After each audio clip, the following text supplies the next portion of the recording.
بسم اللہ الرحمن الرحیم۔ صدف نعیم کی دیت کون ادا کرے گا؟ کل رات پی ٹی آئی کے لانگ مارچ کی کوریج کے دوران میں ایک خاتون صحافی صدف نعیم کی موت واقع ہوئی۔ موت کا سبب کیا بنا، اس کے متعلق متضاد آراء ہیں۔ کیا ایک کنٹینر سے دوسرے میں جاتے ہوئے گر پڑیں؟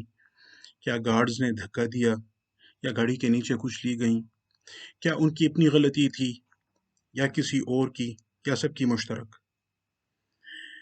وفاقی حکومت کی جانب سے صدف نعیم کے خاندان کی امداد کا اعلان کیا گیا ہے۔ اسی طرح کا اعلان صوبائی حکومت کی جانب سے بھی کیا گیا ہے، لیکن کوئی یہ نہیں پوچھ رہا کہ کیا حکمران یہ امداد اپنی ذاتی جیب سے ادا کر رہے ہیں یا عوام سے حاصل کیے گئے ٹیکس کی رقم سے۔ اگر یہ ٹیکس ہی کی رقم ہے، اور یقیناً ایسا ہی ہے، تو سوال یہ ہے کہ عوام یہ ذمہ داری کیوں اٹھائیں؟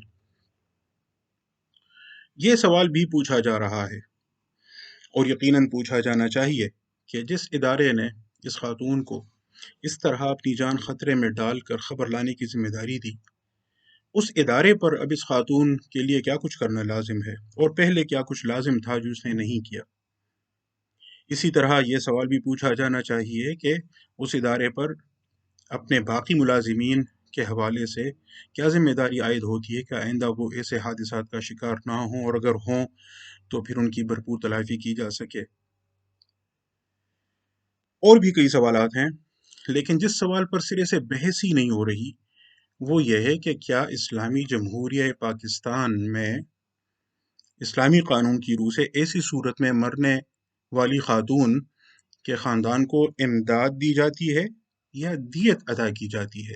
دیت، اور اگر دیت ادا کرنی لازم ہے تو یہ ذمہ داری کس پر عائد ہوتی ہے؟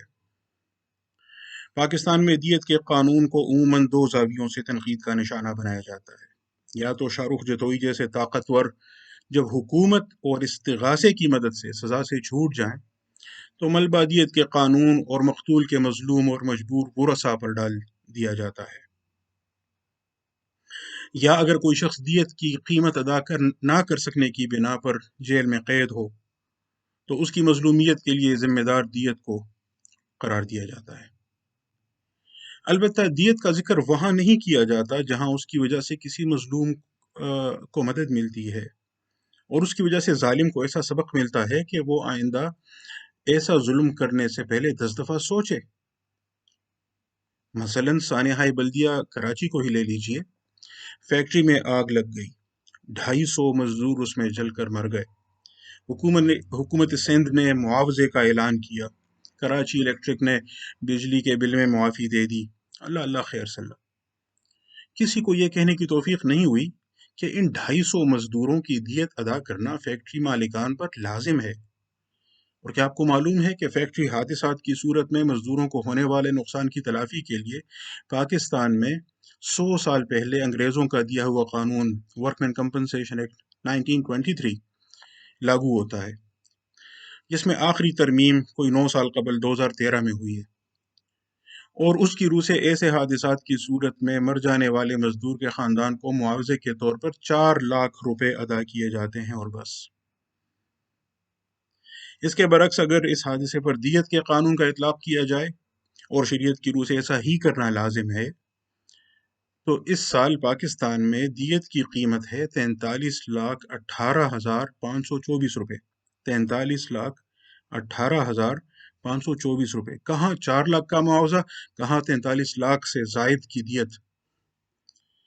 اگر 250 افراد کی دیت ادا کر دی جاتی تو شاید اس کے نتیجے میں دیگر فیکٹری مالکان مزدوروں کے تحفظ، ان کی دیکھ بھال، ان کے تکافل یا انشورنس کی طرف توجہ کرتے۔ ہاں، اگر کوئی یہ سوال کرے کہ اتنی زیادہ دیت فیکٹری مالکان کہاں سے ادا کرتے تو 2 باتیں نوٹ کریں۔ ایک یہ کہ اگر فیکٹری مالکان کو معلوم ہوتا کہ حادثے کی صورت میں کتنی بھاری رقم ان پر عائد ہونی ہے تو وہ حادثے کی روک تھام کے لیے پہلے سے بندوبست کرتے۔ دوسری بات یہ ہے کہ اگر وہ ادا نہ کر سکتے تو پھر اس صورت میں دیگر مسلمانوں پر ان کی مدد لازم ہوتی، اور دیگر مسلمانوں کو ان کے عاقلہ کی حیثیت حاصل ہو جاتی، اور حکومت کو عوام کے نمائندے کی حیثیت سے اختیار حاصل ہو جاتا کہ وہ ان فیکٹری مالکان کی مدد کے لیے سرکاری خزانے سے رقم ادا کرتی۔ اس صورت میں نہ کہ بالکل فوری آپ کسی پر ذمہ داری ڈالے بغیر عوام کے ٹیکس سے پیسے ادا کرنے شروع کر دیں۔ تو یہ عاقلہ کا تصور کیا ہے؟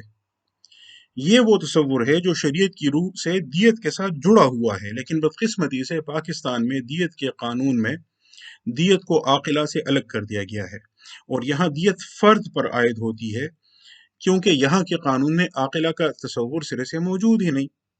عاقلہ سے مراد وہ لوگ ہیں جن کی وجہ سے کسی فرد کو قوت حاصل ہوتی ہے، جن کی قوت اور مدد کی وجہ سے ہی یا اس کے خیال سے ہی وہ غفلت میں، سستی میں مبتلا ہوتا ہے یا غلطی کا ارتکاب کرتا ہے، ریش ہو جاتا ہے، کیونکہ ایسے لوگ اسے سزا سے اور نقصان سے بچانے کے لیے موجود رہتے ہیں، اور اگر اس بندے کی موت ہو جائے تو پھر اس کے وارث بھی بنتے ہیں، یعنی یہ ٹریفک دونوں طرف جاتی ہے، وہ اس کی مدد کرتے ہیں اور اس کی وراثت ان کو جاتی ہے۔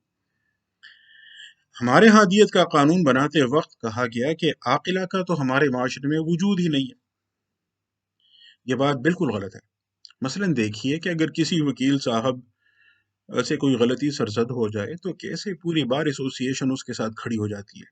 کسی سیاسی پارٹی لیڈر سے کوئی غلطی ہو جائے تو پوری پارٹی اس کے دفاع پر لگ جاتی ہے۔ کسی تاجر کو ہاتھ لگانے کا سوچیں تو پوری تاجر برادری معیشت کا پہیہ جام کر دیتی ہے۔ اور ہاں، اگر کسی فوجی کی غلطی کے بارے میں آپ نے سوچا بھی تو سپہ سالار سے لے کر آخری سپاہی تک سارے ادارے کے وقار کے لیے اور اس کی حفاظت کے لیے اٹھ کھڑے ہوں گے۔ عاقلہ اور کسے کہتے ہیں؟ عاقلہ کا تصور بہت اہم ہے، اور اگر ہم نے اسے اپنے قانون میں جگہ دی تو اس کے بہت دور رس اثرات ہوں گے۔ مثلا کوئی قیدی جیل میں صرف اس وجہ سے پڑا ہوا ہے کہ وہ دیت کی رقم ادا کرنے سے قاصر ہے، تو لاہور ہائی کورٹ کے سنگل بینچ، جسٹس آصف سعید کھوسہ اس وقت لاہور ہائی کورٹ میں جج تھے، اس سنگل بینچ نے 2002 میں عابد حسین کیس میں کہا تھا کہ ریاست کو جدید دور میں عاقلہ کی حیثیت حاصل ہو گئی ہے، اس وجہ سے ایسے قیدی کی جانب سے دیت ادا کرنا ریاست کی ذمہ داری ہے۔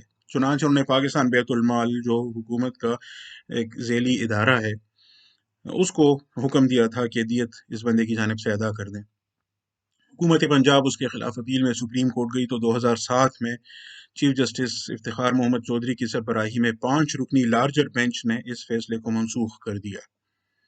البتہ حکومت کو حکم دیا کہ ایسے قیدیوں کی مدد کے لیے فنڈ قائم کرے جہاں سے ان کو نرم شرائط پر، یعنی معمولی سود پر قرض ادا کیے جا سکیں، اس قرضے سے یہ دیت ادا کریں گے۔ حکومت نے فنڈ تو تشکیل دیا، لیکن اس کے قواعد میں یہ قرار دیا کہ اس فنڈ سے جو بندہ قرض لے اور پھر اسے دیت ادا کر کے قید سے چھوٹ جائے، پھر بعد میں اگر وہ قرضہ ادا نہ کر سکے اور ظاہر قرضہ سود سمیت ادا کرنا ہوگا تو اس کو پھر سے قید کیا جائے گا۔ یعنی بات وہیں پہنچی جہاں سے شروع ہوئی تھی۔ 2020 میں جیل سے اسی طرح کے ایک قیدی نے جو دیت ادا نہ کر سکنے کی بنا پر قید میں تھا، اس کی درخواست کی سماعت کی سپریم کورٹ آف پاکستان کے 2 رکنی بینچ نے، جسٹس قاضی فائز عیسیٰ صاحب اور جسٹس سردار طارق مسعود صاحب نے۔ اس بینچ نے یہ سوال قائم کیا کہ کیا ایسے بندے کو غربت کی سزا دی جا رہی ہے کہ غریب ہے، دیت ادا نہیں کر سکتے، اس وجہ سے جیل میں پڑا سسک رہا ہے۔ انہوں نے حکومت سے جواب طلب کیا اور پاکستان بار کونسل کے وائس چیئرمین اور اس ناچیز کو مجھے عدالت کی معاونت کی ذمہ داری دی۔ عدالتی معاون یعنی ایمکس کی رائے کے طور پر میں نے ایک تفصیلی نوٹ لکھا، عدالت میں جمع کرایا۔ چند مہینوں بعد جب اس کیس کی سماعت آئی، چیف جسٹس ثاقب نثار نے جو بینچ تشکیل دیا تھا اس میں جسٹس قاضی فائز عیسیٰ کو شامل نہیں کیا۔ 3 رکنی بینچ تھا، لیکن اس نے مختصر سماعت کی، ہم موجود تھے، لیکن ہمیں کہا آپ کو اگلی دفعہ سنیں گے۔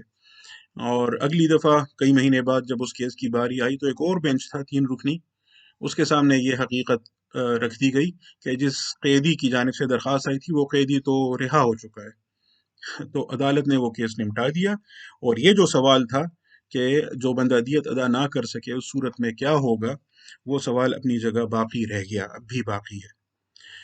اب آئیے اس موجودہ حادثے کی طرف، صدف نعیم کی حادثاتی موت کی طرف۔ مان لیتے ہیں کہ یہ حادثہ تھا، یہ بھی مان لیتے ہیں کہ حادثے میں خود مرنے والی خاتون کی غلطی بھی شامل تھی، یہ بھی مان لیتے ہیں کہ کنٹینرز پر کھڑے گارڈز ہوں یا ڈرائیور ہوں، وہ اپنی ڈیوٹی ادا کر رہے تھے، ان کو قتل عمد کا ذمہ دار نہیں ٹھہرایا جا سکتا، لیکن اس سب کے باوجود دیت ادا کرنی لازم ہے۔ باقی رہا یہ سوال کہ دیت کون ادا کرے گا؟ تو اس کے لیے دیکھنا پڑے گا کہ جہاں موت واقع ہوئی ہو وہ جگہ وہ مقام کس کے کنٹرول میں، وہاں عام لوگوں کی حفاظت کی ذمہ داری کس پر تھی؟ کیا کسی معین شخص جیسے مثلاً گارڈ یا ڈرائیور کو ذمہ دار ٹھہرایا جا سکتا ہے یا نہیں؟ اگر ہاں تو پھر اس معین شخص کی عاقلہ اس کے ساتھ مل کر دیت ادا کرے گی، اور اگر کسی پرٹیکولر شخص کو ذمہ دار نہیں ٹھہرایا جا سکتا تو جس گروہ کا اس علاقے پر کنٹرول ہو، اور اگر ایسا بھی کوئی تعین نہ کیا جا سکتا ہو، تو پھر آخری صورت میں ہم کہیں گے کہ ہاں، حکومت پر چونکہ حفاظت کی ذمہ داری تھی، اس وجہ سے حکومت نے اب یہ دیت ادا کرنی ہے۔ اب گویا پوری قوم اس کی دیت کی ادائیگی کے لیے ذمہ دار ہو گئی۔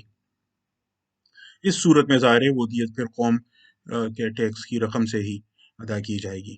بالکل ایسے ہی جیسے مسجد میں، شاہراہ میں یا کسی بازار میں بھگدڑ مچ جائے اور اس میں کسی کی موت واقع ہو، کسی کو ذمہ دار نہ ٹھہرایا جا سکتا ہو، تو اس کا یہ مطلب نہیں کہ جس کی موت واقع ہوئی اس کا خون رائے گاں گیا، دیت ادا کرنی ہوگی۔ جی ہاں، دیت، نہ کہ امداد۔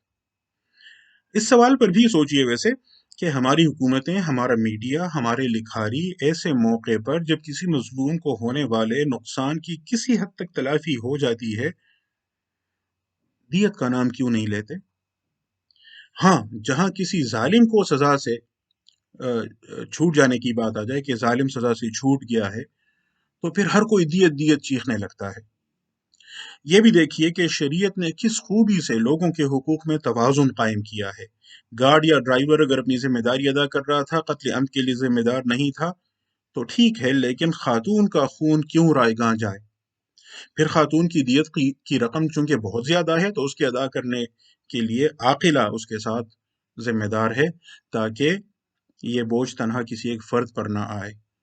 اور اگر عاقلہ موجود ہی نہ ہو، یا عاقلہ دیت ادا نہ کر سکتی ہو، یا معلوم نہ ہو پا رہا ہو کہ کون ذمہ دار ہے، کس پر ذمہ داری ڈالیں، کس کی عاقلہ کس کا ساتھ دے، ایسی صورت میں پوری قوم ذمہ دار بنتی ہے، کیونکہ کسی انسان کا خون رائے گاں نہ جائے، یہ شریعت کا بنیادی ترین اصول ہے۔ آخری بات یہ ہے کہ اگر دیت کی ذمہ داری حکومت پر ہے تو وہ صرف دیت ہی ادا کر سکتی ہے، اس سے آگے امداد وہ ہمارے ٹیکس کی رقم سے نہ کرے۔ اگر حکمران مزید امداد کرنا چاہیں ضرور کریں، میں بھی کروں، آپ بھی کریں، لیکن ہر کوئی اپنی ذاتی جیب سے کرے، لوگوں کی رقم سے نہیں۔ بہت شکریہ۔